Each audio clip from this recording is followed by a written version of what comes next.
Hello and welcome to the first episode of Live from the Beacon. I'm your host Jacob, and I'm here to keep you informed on everything there is to do with the High Republic era of Star Wars.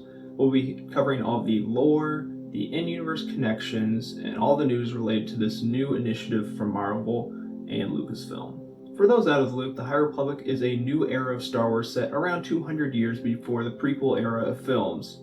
There's a core writer's room that involves Charles Soule, Claudia Gray, Justina Ireland, Cavan Scott, and Daniel Jose Older. They'll be writing a series of comic books and novels for all ages of readers that will immerse us in this new era of Star Wars. It's so-called a golden era of the Jedi, and we're all looking forward to what it has to offer when it launches in January of 2021. This week we're going to be covering every story that has referenced the High Republic so far in Star Wars canon publishing. There aren't that many, so we're going to be able to hit them all one by one and tell you how they're going to relate to the new stories launching in January. We have Dooku Jedi Lost, a audio drama. We have a few issues of the 2020 Star Wars comic book line from Marvel. We have a few issues of the 2020 Dr. Aphra comic book line from Marvel. We have the Rise of Kylo Ren comic miniseries, also from Marvel. And finally, we have an issue of the IDW Star Wars Adventures line. For the purposes of our conversation, we're going to start with Dooku Jedi Lost, an audio drama by Cavan Scott released in 2019. The audio drama tells us the backstory of Count Dooku and his time as a Jedi, and it is the first mention of the High Republic in canon. There are a few different aspects of Dooku Jedi Lost we're going to hit on today, and the first is the Bogan Collection. The Bogan Collection is a collection of dark side artifacts that was hidden inside the Jedi archives. Dooku and his friend Sifo Dyas discover it as students, and they followed in the footsteps of a previous High Republic era Padawan. This Padawan's name was Clias Terradine. Like Dooku and Sifo, he discovered this in a sort of mischievous way as a young Padawan and was expelled from the Order for his actions.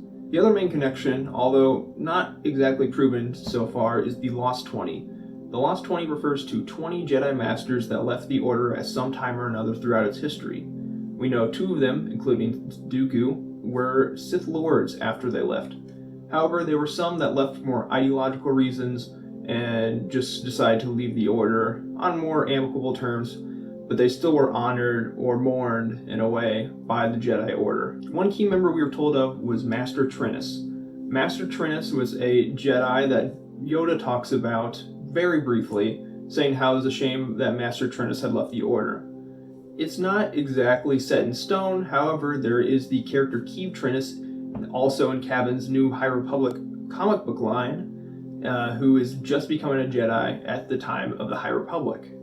It's very possible that given the connection between the writer Cavan and both the audio drama and the comic book line, that Keeve Trennis could become Master Trennis, and we may see her leave the Order during the story of the High Republic. Next up is The Rise of Kylo Ren. It's a 4-issue comic book miniseries by Charles Soule that started in the end of 2019 and tells us the story of how a young Ben Solo progressed to become Kylo Ren as we see him at the beginning of The Force Awakens.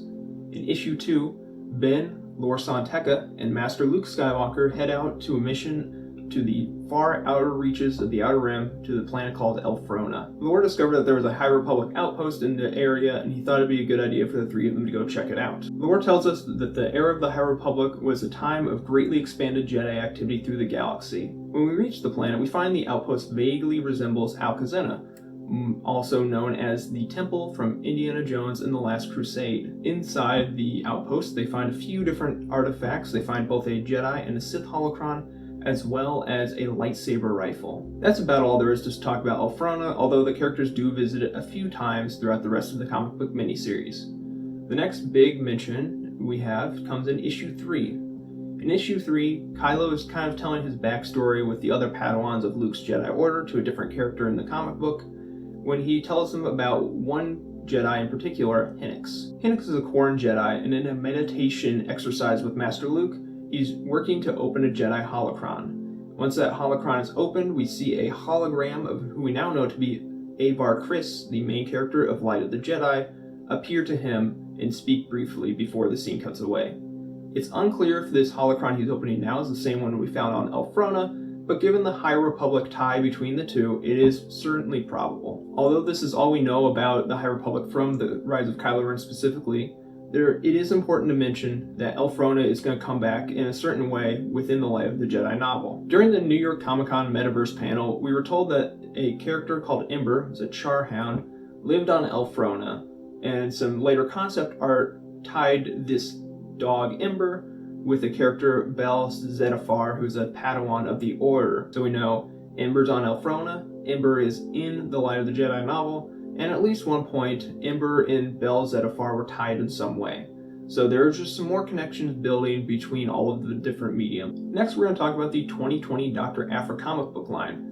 These references are much more superficial, but it's important to hit them as we're going through every single one we know of. For issue 2, in a flashback scene, Dr. Aphra is walking through the halls of the University of Barleth with her companion, Eustacia Oka. Eustacia is holding a manuscript. It's the Lost Legends of the High Republic, and she was saying how it's part of her dissertation material. It's a pretty superficial reference, but it's important to talk about if we're trying to hit every reference we can find. In issue 4, Dr. Aphra and the gang are trying to escape the city of Vale.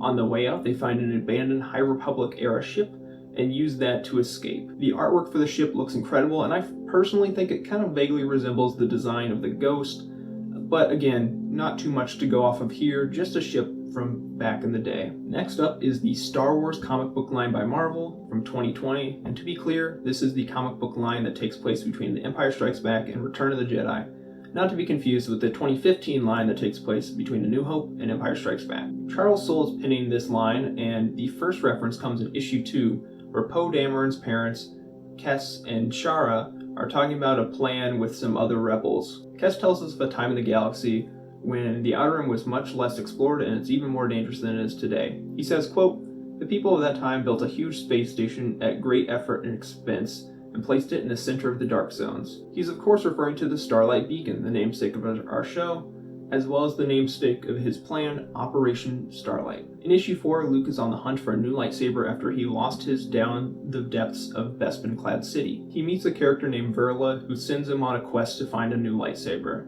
She points him in the direction of an old High Republic outpost on the planet Tempes, and tells him that it'll be stocked with Jedi holocrons as well as a new lightsaber for him. The last appearance is in Star Wars Adventures, issue number 30.